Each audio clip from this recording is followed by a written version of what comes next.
रस्त्यावर मोबाईल विकून आपलं विश्व निर्माण केलंय असा ह्यो आपला भाव आहे. आणि म्हणलं योगेशची गाठ घेऊन येऊया. योगेशची गाठ घेतली मी आणि जुन्या आठवणी ताज्या झाल्या. तर मी कॉलेजला असंच म्हणजे फिरायला मायनी रोडला इकडे तिकडे जायचो आणि योगराजचं मला जुनं दिवस आठवलं. तर योगराज एका मोबाईल शॉपीत मोबाईल रिपेअरिंग करायला शिकायला होता आणि ती बघून परत आताच मला परिस्थिती त्याची बघितली मी.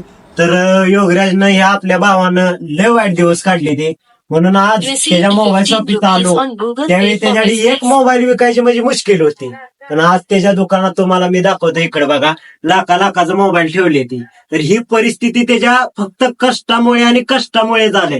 मित्रांनो, एवढं या भावाकडे शिकाय भेटलं की कष्ट केलं तर फळ आपल्याला परमेश्वर मनानं देतोय. फक्त कष्ट करायचं आहे मित्रांनो. कारण ह्या भावानं रस्त्यावर मोबाईल विकून आपलं विश्व निर्माण केलंय असा ह्यो आपला भाव आहे. आणि जेव्हा बघल तेव्हा मोबाईल मध्ये चालूच असतं याच, म्हणजे किती कष्ट करावं ही याच्याकडे शिकायचं.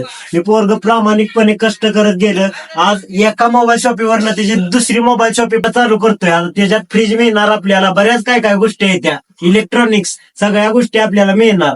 असा याचा स्ट्रगल आहे. तुम्ही पण मित्रांनो याच्याकडं काय तर शिका आणि अवश्य भेट द्या Yogiraj mobile shoppee Lengare. Brand is brand.